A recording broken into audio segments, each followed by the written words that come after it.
Ladies and gentlemen, please welcome Mark Sanger.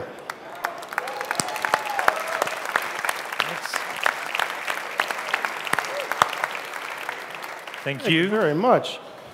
Why don't we start off talking a little bit about how the edit actually informed production in this case? Yeah.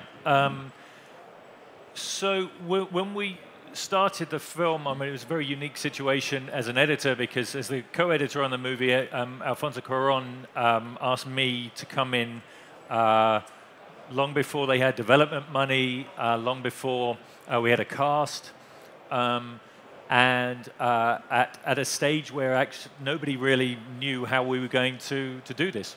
So there was this process going on that as editors, we don't normally get involved in, and that is people from pre-production working collaboratively with people from production and post-production, all of us working together in order to kind of come up with the answers. And that process was it began with myself and the storyboard artist and the director and the visual effects supervisor sitting around a table and roughly blocking scenes with little astronaut toys and models of the International Space Station and discussing how the scene might go together.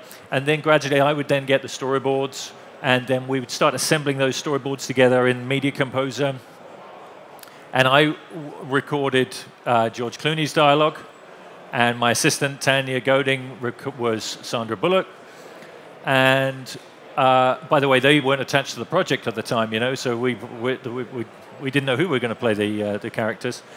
And we went through this process where these sort of animated storyboards, we would flop them around and move them around to give some sort of vague visual idea to the animators over what the shots should actually be. And then the animators would give us some rough stickmen animation to cut back in, and then we'd use Media Composer tools to stretch those out, retime them, flip them, moving around. As Alfonso kept, his creative process is just like constantly going. And so the trick for me was just keeping up with that. And then we give that back to the animators, and there was this cyclical process where gradually, over months and months and months, the visuals became much more clearer.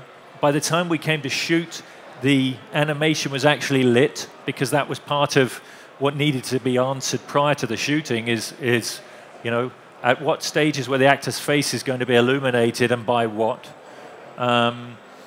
And so by the time we came to shoot, we had a fairly, shot by shot, it was fairly rigidly locked down. And the actors were then shown a cut of the movie in that form, as were the studio, which I think rarely happens certainly I can't think of another situation where that happens on a live action feature. What happened was the moment the actors arrived, the film suddenly had life for the first time, because after this period of my performance and my assistant's performance and these maquette, dead face characters in the animation, we had an idea that stylistically what the film might be like. But then the moment the actors turned up, suddenly there was this joyous moment where we suddenly realized, oh, wow, this film actually is going to be quite cool, because there was life that was brought into it. Well, Gravity is one of those movies where the end credits are almost as long as the movie itself. I believe you had about 600 people working on the film, and only 3 to 5 of them were actors. How many were in the editorial department? I think, and they're going to kill me for not knowing exactly, I think there were 7 or 8.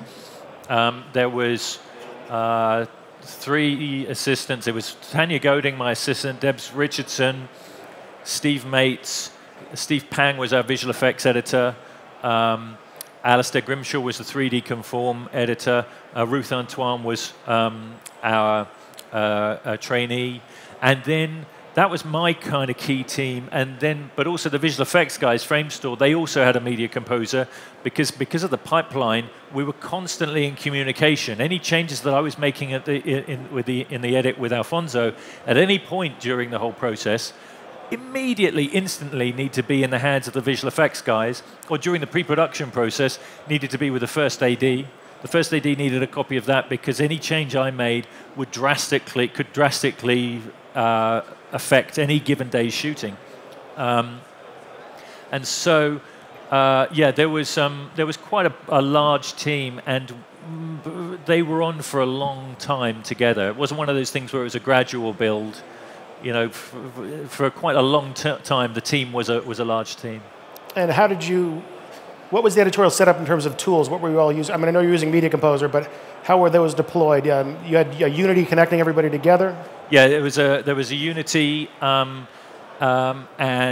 yeah, we would just add machines to that gradually. We all stayed on the same version of Media Composer for that entire period, because it was a 3-year process from when I came on to the point that I left, and the sound mix was finishing. And so, yeah, it was, I think it might have been 9 Media Composers, not necessarily all in the same place, and Unity, and yeah, basically version 4 point whatever, because we didn't want to upgrade all the systems all the time. We wanted to stay with something that was just working, and so we quickly became quite ancient in our software.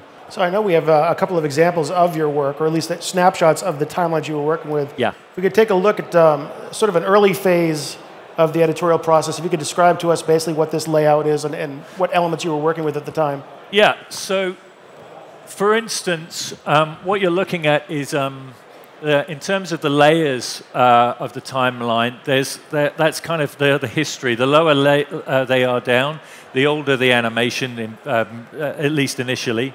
And as we add to that, the animation is updated.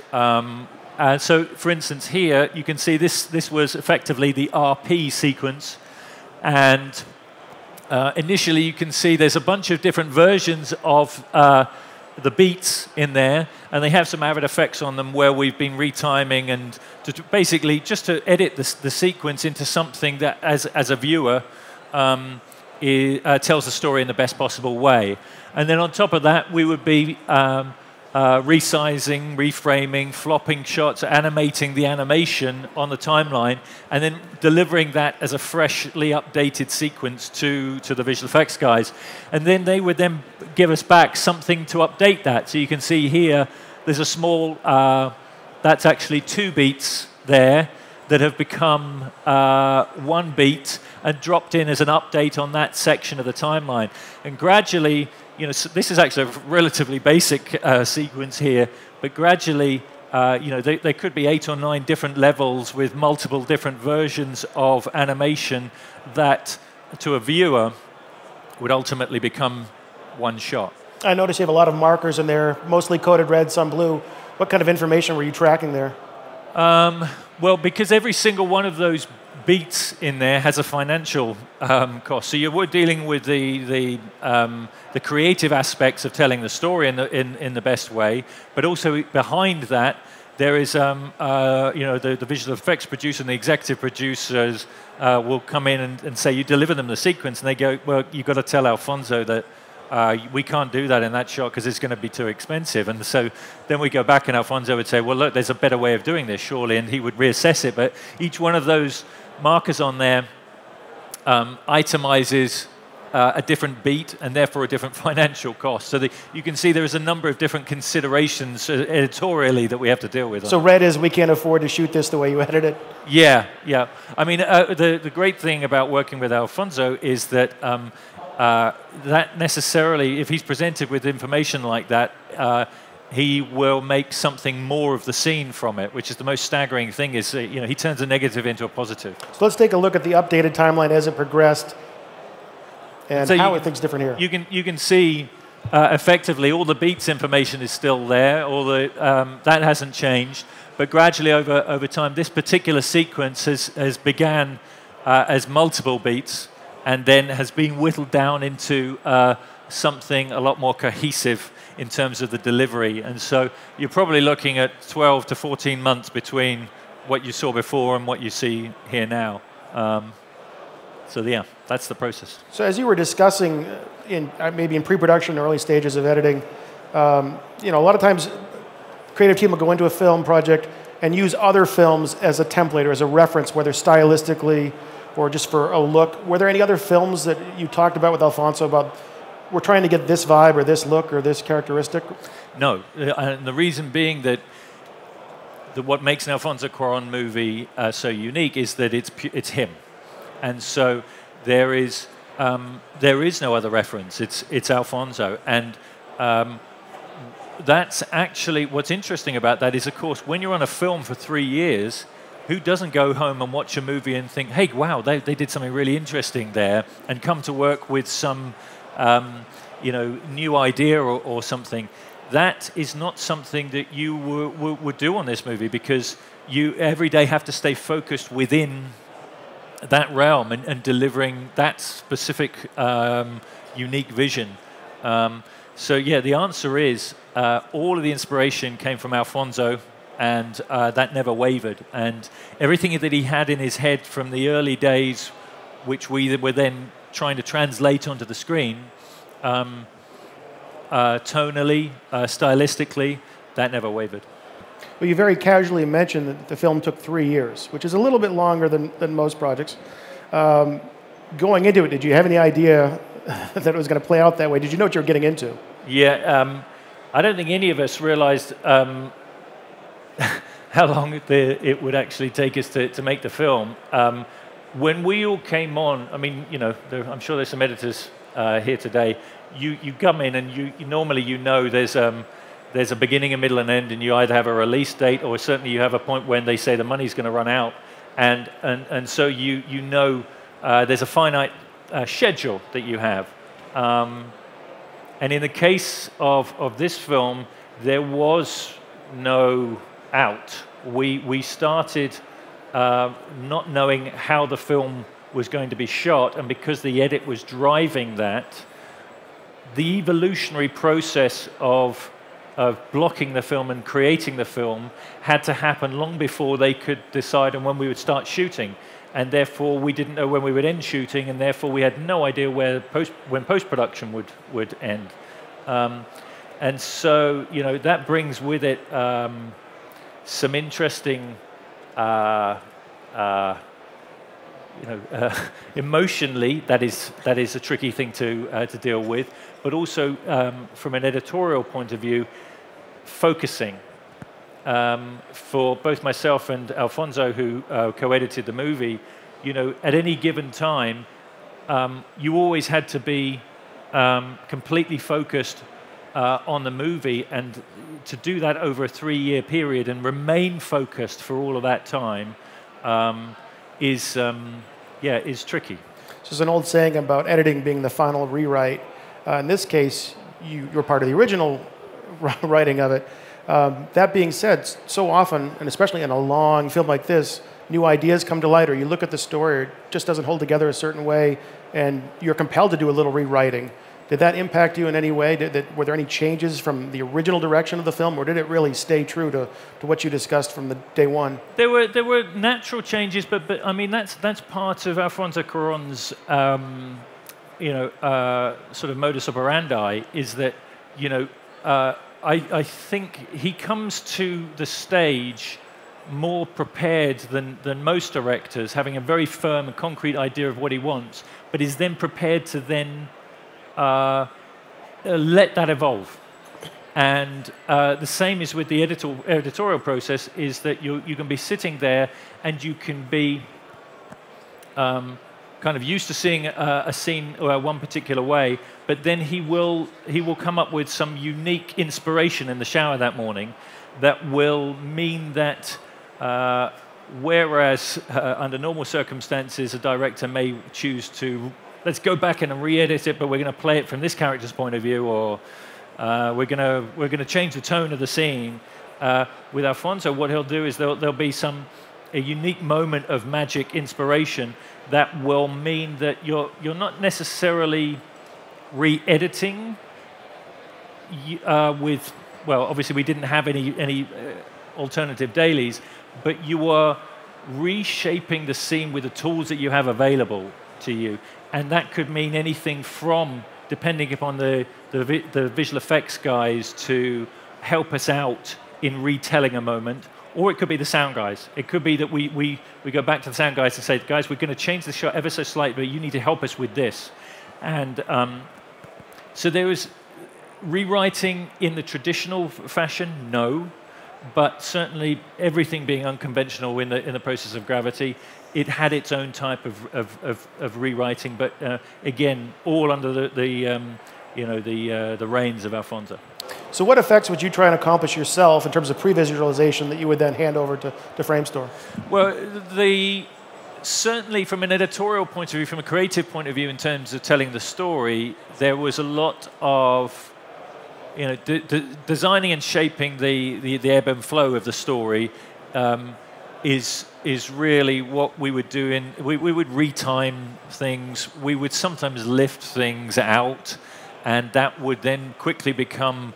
We were effectively editing the dailies before we'd shot them, and that would quickly become the problem of the visual effects guys, because they would then have to work out a means of telling that story without the beats. I mean, what we did was we broke any given sequence in the movie down into beats, so not shots, because some of these sequences are, as to all intents and purposes to the audience, a single shot. But we would break those single shots down into beats, and that opening sequence, for instance, started off at about 200 beats, and we would gradually work with the animation, retiming, camera moves, retiming performances. Alfonso would be rewriting dialogue, and gradually those beats got whittled down into something that, on a timeline, began as 200 beats and ended up being something like 4 or 5. One of the hardest things about making a film is actually ending it and knowing when to stop. And in your case, it might be a little different in that the pre-edit really sort of established what you were going to shoot and what the film would be. But was there any sort of tinkering at the end, any sort of alternate ending, or any decisions that were left sort of hanging out there towards the end of the project? No, I mean, I always joked, that the last shot, George Clooney's body should crash down and land on Ryan, and that should be Gravity. But that didn't go down too well with Alfonso. No, he, I think we all had our own little alternative endings. But as I say, the movie never changed that much, strayed that much from the script. And part of what I really enjoyed about reading the script for the first time is that it's there's a kind of Darwinian thing going on at the end, and there's a couple of details that I won't mention here because they could be on the Blu-ray for all I know. Alfonso may discuss them, and it's better coming from him. But there were a couple of details, sort of Darwinian details in there that actually in the end we took out. But also people have their own ideas about what actually happens to Ryan's character in the movie, and that's where always kind of joy is when you do get a diverse mix of different reactions to something, different opinions, because it means that we ultimately, hopefully, we did connect with the audience. Obviously, music plays a very important part of those beats, of that tension. Early on, when you're trying to find those or create those tense moments, what were you working with in terms of audio? Do you have temp tracks that you were doing, or what was your reference? I basically, from day one, even when we were doing the castings, I was using lots of just tonal sound effects. Alfonso was very keen that there is no sound in space, and we address that from day one. Because tonally, he wanted everybody to see in the work that we were doing that it wasn't going to be a film where you saw there's an explosion and you saw that. However, that's not to say that you couldn't subliminally infer that explosion. And so there were, in the early days, there was lots of layered, bassy sound effects, tonal work, and then musically, Alfonso has the most wild and in-depth iTunes library I've ever encountered, and he would go through and he would fire tracks at me, and then we would lay those up and edit those and mix those together on multiple tracks, and he kind of came up with a score for the movie very early on in that sense, and again, it worked for that early process, But then, of course, the moment, and I spent months on that score. And then, of course, the moment my friend Stephen Price turned up, that just went out the window. I've forgiven him. But yeah, to answer your question, there was always. We never got into trying to do anything with 5.1, or we're really directing any sound in the room. But tonally, we always were trying to give a sense of the sort of a unique environment that we wanted to put the audience in the end. Had you and Alfonso developed a sort of criteria or a set of rules about when you would actually hear certain sounds or when it would be implied? I mean, what was the line you had to draw there? Well, no, the thing is, it's all very clear in his head. It was actually, I'm not scientific, so it was more of an education to me. He would literally say, "No, of course there's no sound there," and I go, "Oh no, of course you're right," and we would lift it out. I mean, down to there's.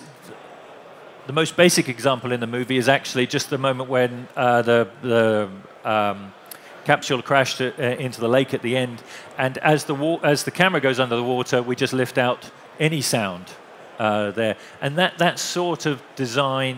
And it's a very basic example, but that sort of attention to detail is something that is absolutely natural, exactly as it would be, but not many people actually go ahead and do, and so. I think there came a point where, scientifically, I knew what was in his head regarding that sort of stuff before we got there. But certainly I needed to be educated in that realm as much as anybody else would.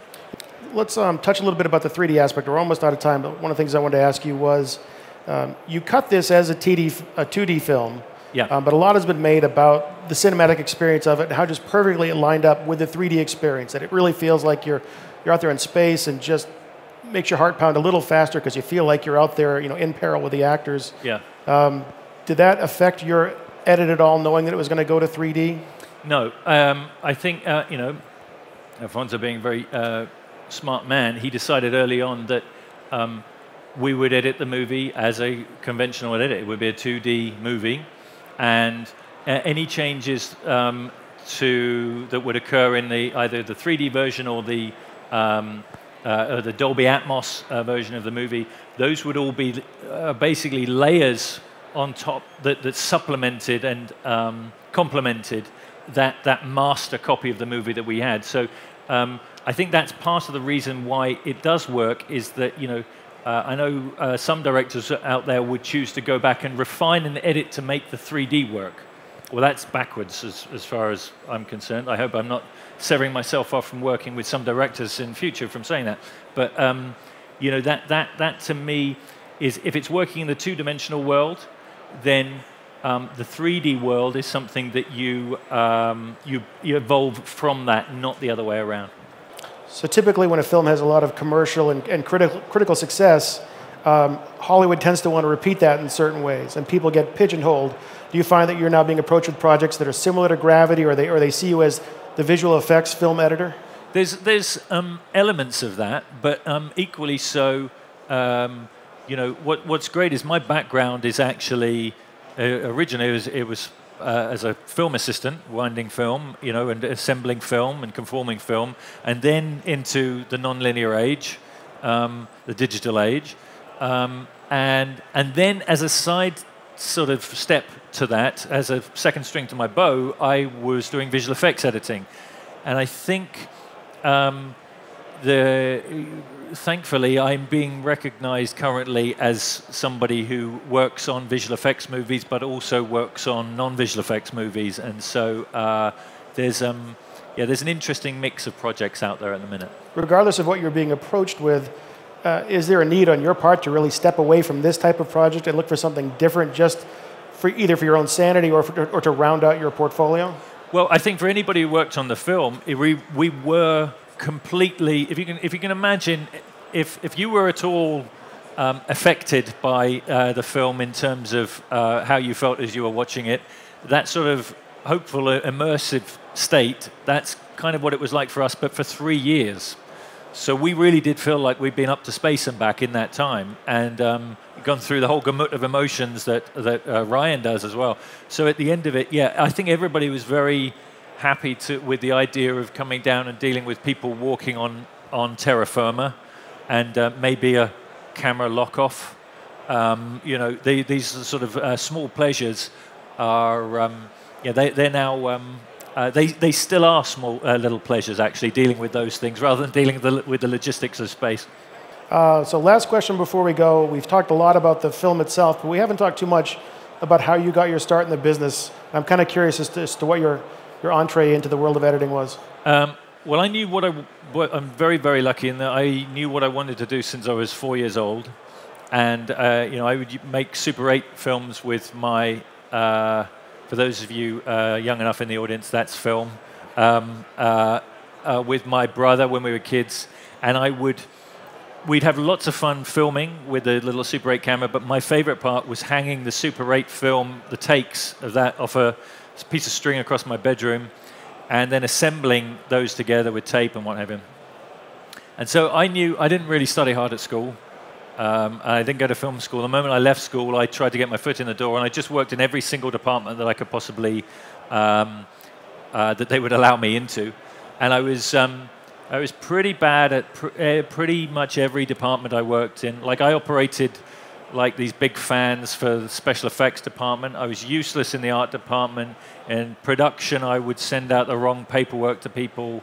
And you know, I worked for a company called Snow Business that did all the artificial snow on productions. And then one day, a production supervisor, a friend of mine called Janine Motter, said, "Okay, you're obviously you shouldn't be a location manager.